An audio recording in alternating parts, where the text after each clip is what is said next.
Friends, West Bengal school service commission class 11-12 পরীক্ষার আগে ক্যান্ডিডেটদের উদ্দেশ্যে কিছু গুরুত্বপূর্ণ গাইডলাইন প্রকাশ করলো।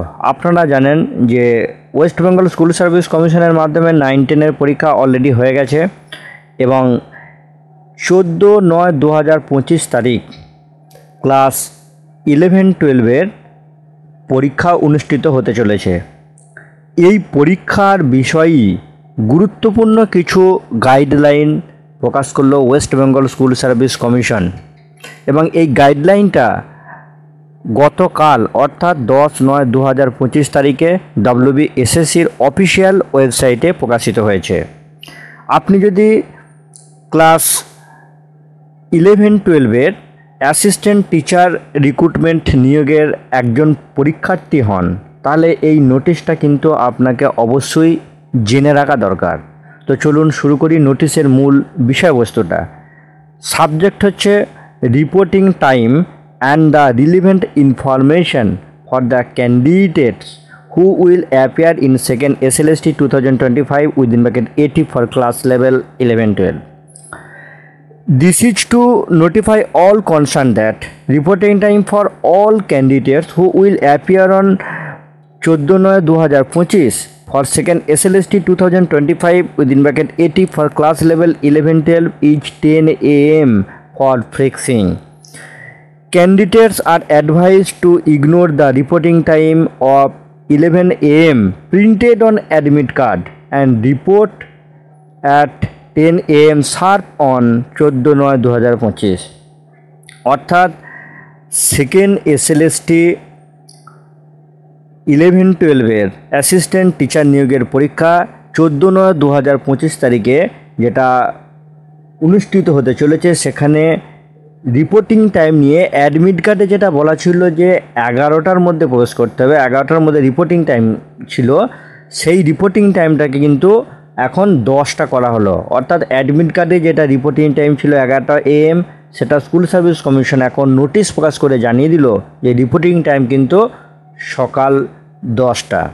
কারণ আরও অনেক গুরুত্বপূর্ণ যে কাজগুলো থাকে সেই কাজগুলো যাতে স্মুথলিভাবে করা যায়, সেই জন্য রিপোর্টিং টাইম কিন্তু 10টা।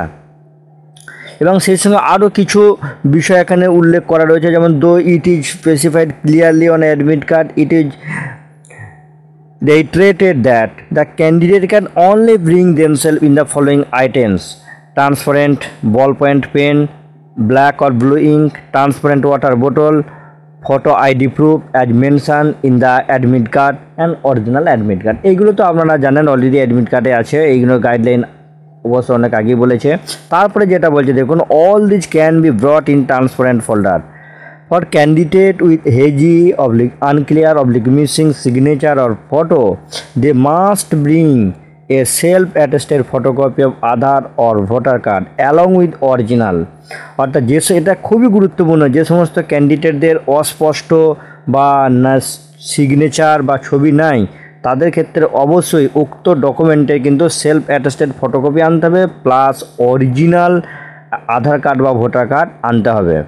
মানে আধার কার্ড বা ভোটার কার্ডের একটা সেলফ অ্যাটেস্টেড কপি, সেই সঙ্গে অরিজিনাল আধার কার্ড বা voter card.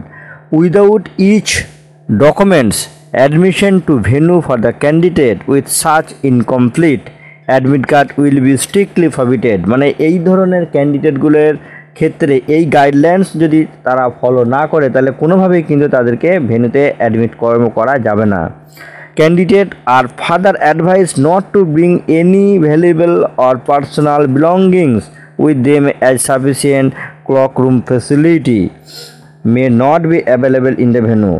Watches, calculator, all types of electronic gadgets are strictly prohibited as notified earlier। যেটা এগুলো অবশ্য আগেই বলা হয়েছে যে ওয়াচ, ক্যালকুলেটর এগুলো কোনোভাবেই পরীক্ষার হলে অ্যালাউ করা। ফ্রেন্ডস, আপনি যদি 11-12 অ্যাসিস্ট্যান্ট টিচার নিয়োগের একজন পরীক্ষার্থী হন, তাহলে এই নোটিশটা আপনি অন্তত একবার চোখ বুলিয়ে নেবেন।